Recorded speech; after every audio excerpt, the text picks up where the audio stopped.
superbe, sublime, merveilleuse. Sauf que ce gars-là est quand même rationnel et pragmatique. Mais ça pose un très grave problème. Je t'assure qu'il n'y a aucun politologue sérieux qui va te dire « Oh, j'ai le droit !» Un politologue, pas comme les autres. Loïc Passy. C'est pas le temps de faire ça. Ben oui, c'est le temps de faire ça, Loïc. C'est le temps de faire C'est toujours le temps de faire ça. Oui, exactement. Tu veux aller, évidemment, à Gaza. Les combats sont violents. Ben, le monde entier regarde ce qui est en train de se passer à Gaza avec inquiétude, à commencer d'ailleurs par le département d'État américain qui dit, écoutez, il y a des risques de plus en plus sérieux que le conflit se régionalise, ce qu'on ne veut surtout pas parce que si le conflit se régionalise, il peut se mondialiser aussi. Alors, tout le monde marche sur des œufs en ce moment, mais Israël vient d'entrer dans la bande de Gaza, il y a des combats armés à l'intérieur de la bande de Gaza, entre l'armée israélienne et les combattants du Hamas. Et donc, c'est des combats qui semblent extrêmement violents. On a vu qu'il y avait des bombardements aussi qui étaient des bombardements extrêmes. Mais ce qui inquiète beaucoup, c'est que l'intervention d'Israël, évidemment, a dépassé le stade de la guerre punitive. Ça va beaucoup plus loin que ça. Et que Netanyahou a dit, attendez, c'est notre deuxième guerre d'indépendance maintenant. Or, j'écris là-dessus dans le journal ce matin, dans ma chronique, Je dis, écoutez, c'est parce que la deuxième guerre d'indépendance, là, c'est ça qui a mené au rattachement de nouveaux territoires palestiniens. C'est ça qui a tué complètement le plan d'avoir un État palestinien aussi, un État palestinien indépendant. Donc, est-ce que c'est ça qui est en tête quand il a dit ça? Ou est-ce que c'est simplement parce que il était pressé par les journalistes, puis il voulait dire c'est une guerre très importante? Je pense que c'est un vieux renard. C'est lui qui était là en 97. C'est lui qui a fait échouer les plans de paix d'Oslo. Et malheureusement, il y a derrière lui des fanatiques, des juifs orthodoxes, qui, eux, pensent dans ces termes-là. Donc, c'est un peu inquiétant. Et je pense que ce qui est en train d'arriver en ce moment, malheureusement, ça s'en va dans le sens d'une guerre de conquête, d'une nouvelle guerre de conquête. Parce que Israël, c'est pas la première fois qu'Israël annexe des terres. Et autour de ça, t'as les Égyptiens qui ont très peur d'être obligés de recevoir 2 millions de réfugiés palestiniens, les autres États aussi qui disent on n'en veut pas de toute façon, on peut pas faire vivre ces gens-là, puis on peut pas créer un État palestinien à côté d'Israël comme ça. Donc, il y a vraiment un problème en ce moment dans les intentions d'Israël. Excuse-moi, Loïc, c'est parce qu'à travers le monde, dans toutes les grandes capitales, les grandes villes, il y a des manifestations pro-palestiniennes, puis tout le monde se déchire la chemise sur le dos. Mais quand vient le temps de les aider sur le terrain, hop là, non, on peut pas accueillir tout ce monde-là, puis on va déstabiliser. Excuse-moi, là, c'est parler des deux côtés de la bouche, là. Mais remarque que, tous ces pays ont accueilli des réfugiés palestiniens. Il y en a beaucoup qui ont été accueillis aussi, particulièrement en Jordanie. Il y en a aussi au Liban. Donc, il y a beaucoup de réfugiés palestiniens qui sont là. Mais c'est clair que il y a beaucoup de pays qui, en effet, font semblant d'aider les Palestiniens, qui leur envoient un peu d'argent et c'est tout, mais qui les aident pas vraiment, parce que il y a beaucoup de gens qui pensent que la cause palestinienne est désespérée et qu'en réalité, c'est fait, c'est réglé. Et c'est vrai que si tu regardes la carte de la Cisjordanie, malheureusement pour les Palestiniens, tu vois que les territoires palestiniens ont été dissous par la colonisation des Juifs orthodoxes principalement, puis qu'il reste presque plus de territoire aux Palestiniens. Et que ça commence à être une cause entendue. Donc, c'est pour ça que je dis, il y a tout ça derrière. Mais le problème, c'est que l'Iran dit, écoutez, on va être obligé de faire les gens vont être obligés de faire quelque chose autour. Il y a plein de gens qui veulent agir, qui veulent rentrer. Et Israël est pas brillant non plus quand Israël dit, écoutez, faut que vous déménagiez un hôpital. Oui, mais attends, là, c'est parce qu'il y a 20 000 réfugiés dans l'hôpital, puis il y a des patients, etc., puis les médecins sont sortis en disant, mais non, on ne peut pas déménager l'hôpital. Vous pouvez pas sortir l'hôpital. Alors, on comprend bien qu'il y a des souterrains en dessous, qu'il y a probablement des entrepôts, etc. Ouais. Mais à un moment donné, il y a quelque chose qui marche pas, là. Tu peux pas bombarder non plus, malgré tout, un hôpital. Il va falloir que tu contournes. Il me semble qu'il faut faire ça autrement, dans la mesure du possible. Puis, c'est là que le gouvernement israélien ne cède pas du tout et est en train de perdre une espèce de guerre de propagande internationale. D'ailleurs, on a vu ça en Russie. Dans un des États russes, il s'est passé quelque chose d'assez extraordinaire au Daghestan, dans l'hôpital là-bas. Pas l'hôpital, pardon, l'aéroport. Manchakala, quelque chose du genre en tout cas. Ouais. Ce qui s'est produit, c'est que tu as eu une foule nombreuse de gens qui sont rentrés dans l'aéroport parce qu'ils avaient entendu dire ce qui était faux, que des réfugiés israéliens arrivaient là. Alors, ils sont entrés avec des drapeaux palestiniens en scandant des Allah est grand et puis on ne veut pas des Israël, mort aux Juifs, etc.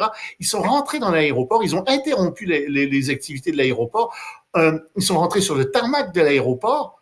Là, tu dis, mais qu'est-ce que c'est que ça? Même le gouvernement russe a été surpris de ça et puis il condamne ça, bien évidemment.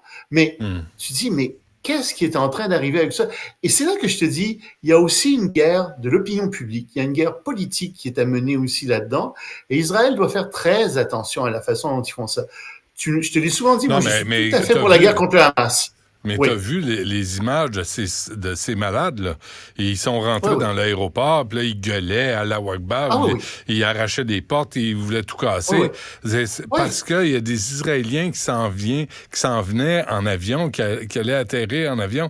Ils disaient, hey, vous n'avez pas autre chose à faire, vous travaillez pas, vous autres?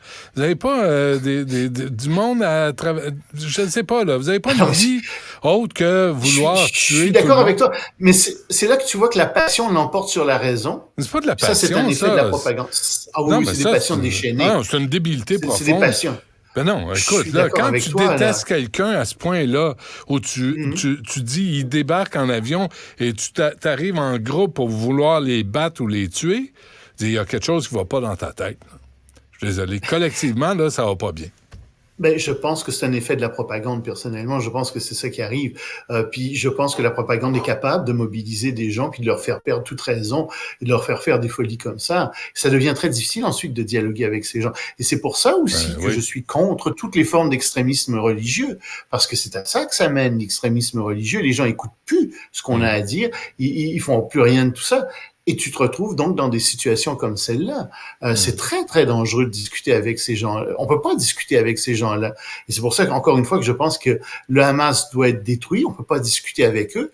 Mais il faut aussi qu'on se tourne vers l'extrémisme religieux et qu'on commence à discuter de ça calmement, dans la mesure du possible. Extrémisme religieux juif, extrémisme religieux musulman, extrémisme religieux chrétien, ces gens-là sont dangereux, surtout quand ils se mêlent de politique.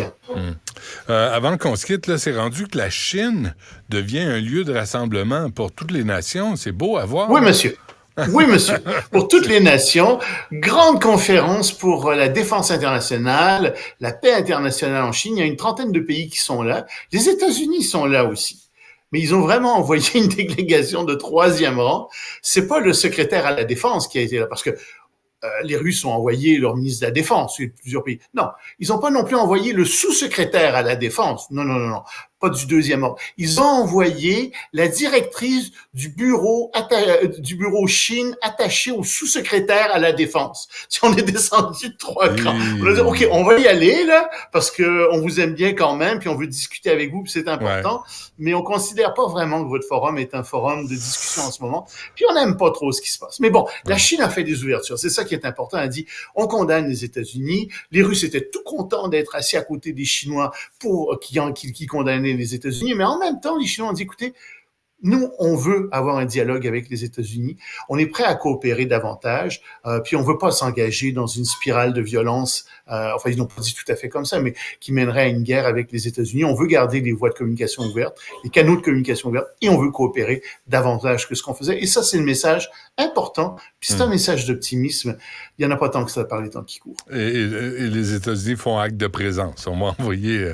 Ils font acte de présence. Comme je t'ai dit, on a envoyé la directrice de la région Chine chez le sous-ministre des Affaires étrangères. Donc, tu sais, c'est du 3e ordre comme type de diplomate. Là. Pas contre cette personne-là que je dis ça, mais c'est son rang. C'est vraiment ça, son rang. Rapidement, Loïc, attentat à la bombe contre des témoins de Jéhovah. Oui, en Inde.